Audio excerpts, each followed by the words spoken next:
네, 2학년 학생 여러분, 2차 시 시작하도록 하겠습니다. 먼저 지난 시간에 배웠던 내용 잠깐 복습하고 넘어가겠습니다. 자, 횡파와 종파를 배웠죠? 횡파는 어떤 거였나요? 매질의 진동 방향과, 그죠? 파동의 진행 방향이, 그죠? 수직인 게 횡파고요. 종파는 용수철을 좌우로 흔들었을 때 매질과 에너지의 진행 방향이 평행인 거를 종파라 그랬죠. 자, 횡파의 종류 한번 얘기해 볼까요? 지진파의 S파, 그리고 뭐가 있나요? 바로 전자기파가 있습니다.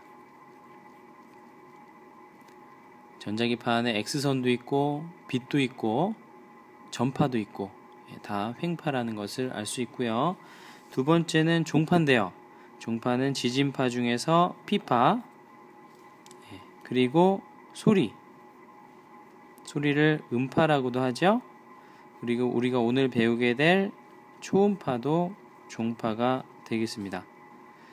자, 두 번째로 그래프를 다시 한번 복습해 보겠습니다. 자, 중요한 내용인데요. 자, 그래프를 복습해 보겠습니다. 먼저 줄을 흔든 다음에 순간적으로 사진을 찍으면 시간은 정지하게 되죠.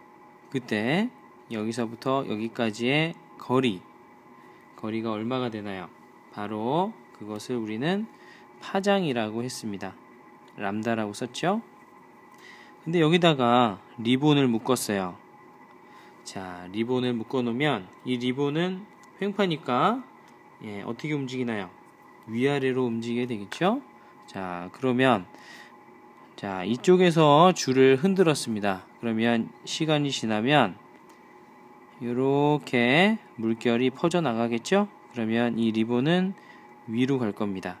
좀 더 시간이 지나면 파가 이렇게 될 거고요. 그러면 리본은 다시 아래로, 그래서 위아래로 진동을 하게 될 겁니다. 그 리본의 운동을 아래 그래프에 따라 나타내면, 자, 여기는 시간이 흘러가죠? 리본이 맨 처음엔 올라갔다, 내려갔다, 올라갔다, 내려갔다. 그때 마루에서 다시 마루까지 가는데 걸린 뭐예요? 시간이죠. 시간이니까 주기가 되는 겁니다. 그래서 두 개의 그래프를 볼 때 항상 X축에 뭐가 있는지 확인하시고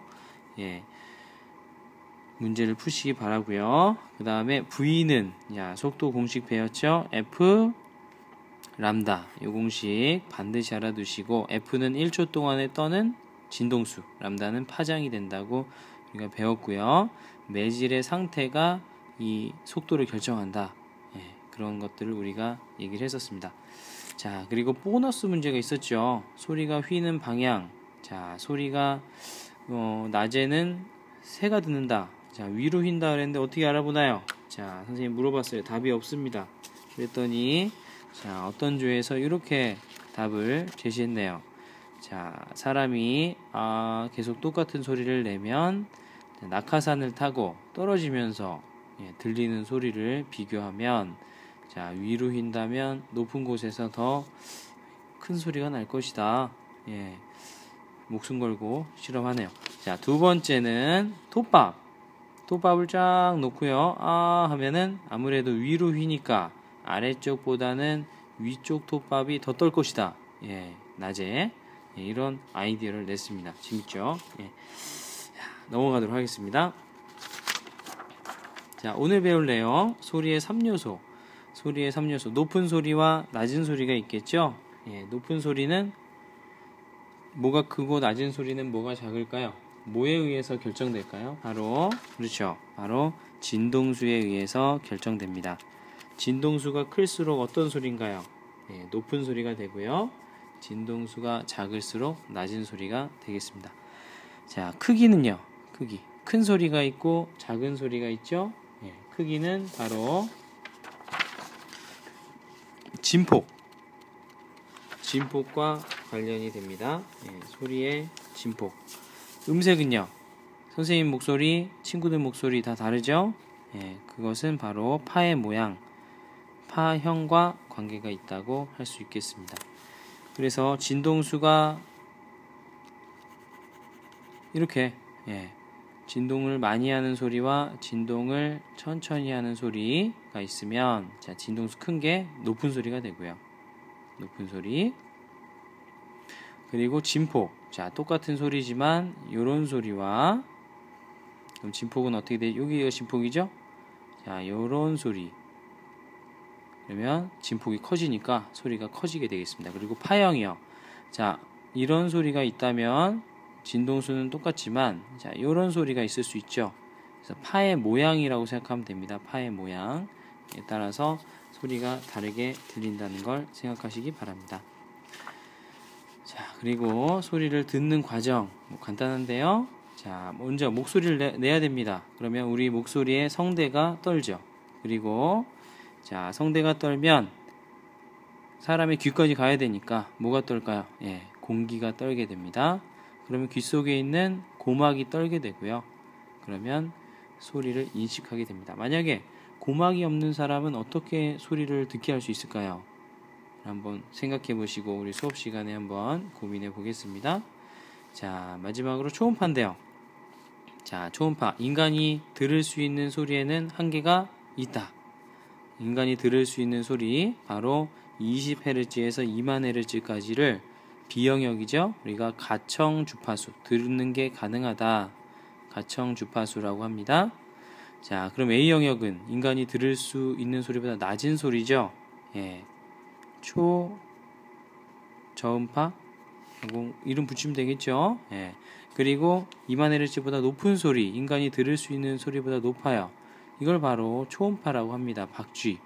박쥐가 예, 이런 초음파를 쓰겠죠. 예. 자, 그래서 초음파는 어디다 써먹느냐? 안경 닦을 때 여러분 안경점에서 초음파를 쓰죠. 그리고 초음파 영상, 애기 뱃속에 있는 애기의 모양을 알고 싶을 때, 그리고 자동차 후진 센서 띠띠띠띠 할 때 초음파를 쓰고요. 어군 탐지기, 예, 물고기가 어디 모여 있는지 알 때, 그리고 건물의 비파괴 검사, 건물을 파괴하지 않고 튼튼한지 검사를 할 때 쓰이게 되겠습니다.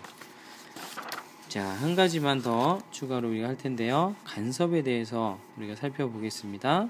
자, 만약에 A하고 B가 있는데, 자, 흰 당구공과 빨간 당구공이 만납니다.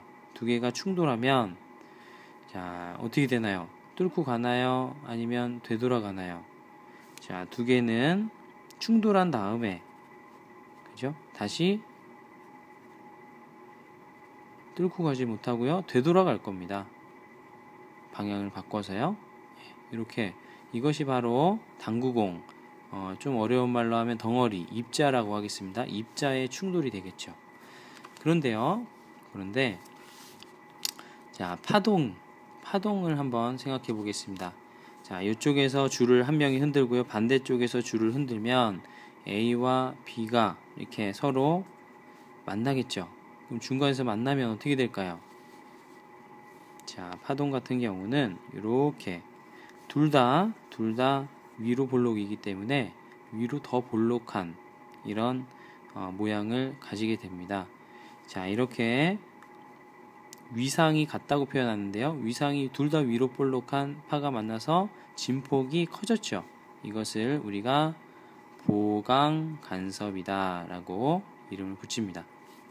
그리고 두 번째로, 만약에 A와 B가 이번에는 하나는 위로 볼록, 하나는 아래로 볼록입니다. 그러면 두 개가 만나면 어떻게 될까요? 예, 당연히, 자, 이 높이가 2고, 깊이가 2고 이 높이가 2면 당연히 A와 B가 이렇게 있고 A가 있으면 두 개가 합쳐지면 마치 파동이 없어진 것처럼 이렇게 됩니다. 이것을 우리가 상쇄 간섭이라고 이름을 붙입니다. 보강 간섭은 진폭이 커지는 것이고, 상쇄 간섭은 진폭이 작아지는 거죠. 언제요? 위상이 반대일 때, 180도 차이가 날 때 반대라고 할 수 있겠습니다. 자, 그러면 입자를 보면은 입자는 되돌아가지만, 자, 파동은 어떻게 될까요? 이건 우리가 수업 시간에 해보도록 하겠습니다. 이상입니다.